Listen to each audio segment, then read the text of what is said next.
नमस्कार। आज हम एक अहम बहुत ही दिलचस्प कहानी पर बात करेंगे। जी, कहानी का शीर्षक है वो जो कभी नहीं नहीं कहते, महादेव की करुणा। हाँ, और ये कहानी है एक गांव के लड़के नीलकंठ की। उसकी शिव भक्ति मतलब बहुत सीधी सादी है। बिल्कुल, फिर गांव वाले उसे शायद ठीक से समझ नहीं पाते। सही। कहानी का फोकस है सच्ची आस्था और दुनिया का दिखावा। हाँ, नीलकंठ के पास क्या कहते हैं, चढ़ाने के लिए ज्यादा कुछ नहीं है, बस एक लोटा जल। सिर्फ एक लोटा जल हर सोमवार। जी हाँ, और यहीं से थोड़ी मुश्किल शुरू होती है। गांव वाले उसे देखते हैं और मजाक उड़ाते हैं। मजाक? क्यों? वो कहते हैं कि भाई, बिना फूल बिना दूध दही चढ़ाए शिवजी कैसे मानेंगे। अच्छा, ये सोच तो मतलब काफी आम है ना कि भगवान को भी महंगी भेंट चाहिए होती है। बिल्कुल, ये दिखाता है कि हम भक्ति को भी कई बार एक तरह का लेन देन समझ लेते हैं। जितना चढ़ावा उतना आशीर्वाद। हाँ, कुछ ऐसी ही सोच।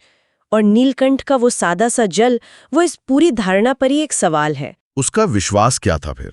उसका मानना था कि शिव को वस्तु नहीं चाहिए, उन्हें तो भावना चाहिए, सच्ची श्रद्धा। और वो कहता भी है शायद। हाँ, कहानी में वो कहता है, उनको दिखावा नहीं, भाव चाहिए।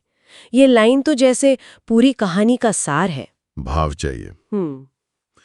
लेकिन फिर कहानी में एक मोड़ आता है ना? गांव पर मुसीबत आती है। जी, भयंकर सूखा पड़ता है, कुएं सूख जाते हैं, नदियां सूख जाती हैं। और लोग परेशान होकर गांव छोड़कर जाने लगते हैं, पलायन शुरू हो जाता है। तो ये नीलकंठ की आस्था की परीक्षा हुई एक तरह से। हाँ बिल्कुल, असली परीक्षा।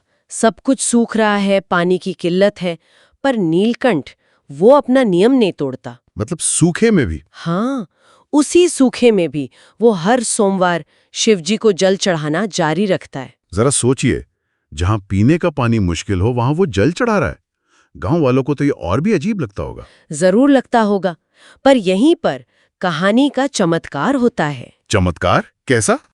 हाँ, और वहां से पानी का एक सोता फूट पड़ता है। क्या बात है! मतलब जहां सब सूखा था वहां पानी का झरना। जी हाँ, बिल्कुल, उसी जगह जहां वो अपनी सच्ची भावना से, अपने सीमित साधन से जल चढ़ाता था। तो गांव वालों ने क्या किया? उनकी क्या प्रतिक्रिया थी? वो तो भौंचक्के रह गए, हैरान। उन्हें एहसास हुआ कि जिस लड़के का वो मजाक उड़ाते थे, हाँ, उसी की सरल अडिग भक्ति महादेव की कृपा को गांव तक ले आई। ये तो उनके लिए बहुत बड़ा सबक रहा होगा। बिल्कुल, तो कहानी का संदेश एकदम साफ है। भोलेबात के यहाँ देर हो सकती है शायद, पर अंधेर नहीं। वो बाहरी चमक दमक नहीं देखते, अंदर का भाव देखते हैं। हाँ, वो नापते हैं भावनाओं से, ना कि भेंट से। यही मूल बात है। तो मुख्य सीख यही है कि सच्ची सरल आस्था में बहुत शक्ति होती है, चाहे साधन कम हो या समाज मजाक उड़ाए। जी, पर यहाँ एक और बात सोचने लायक है, मुझे लगता है। अच्छा, क्या? ये जो सिद्धांत है कि भाव ज्यादा महत्वपूर्ण है भेंट से, हाँ, क्या ये सिर्फ पूजा पाठ या धार्मिक आस्था तक ही सीमित है, या जीवन के दूसरे पहलुओं में भी ये उतना ही सच है? ये तो बहुत अच्छा सवाल है। मतलब आप कह रही हैं कि हमारे रिश्तों में, हमारे काम में, समाज में। हाँ, क्या वहां भी असली नीयत, सच्ची ईमानदारी, बाहरी दिखावे या स्टेटस से ज्यादा मायने रखती है या रखनी चाहिए? वाकई हम कहाँ-कहाँ असलियत को अनदेखा करके सिर्फ बाहरी चमक पर ध्यान देते हैं।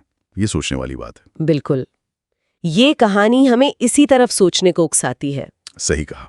और इसी गहरे विचार के साथ हम आज की चर्चा को समाप्त करते हैं, कहानी के उस शक्तिशाली उद्घोष के साथ। हर हर महादेव।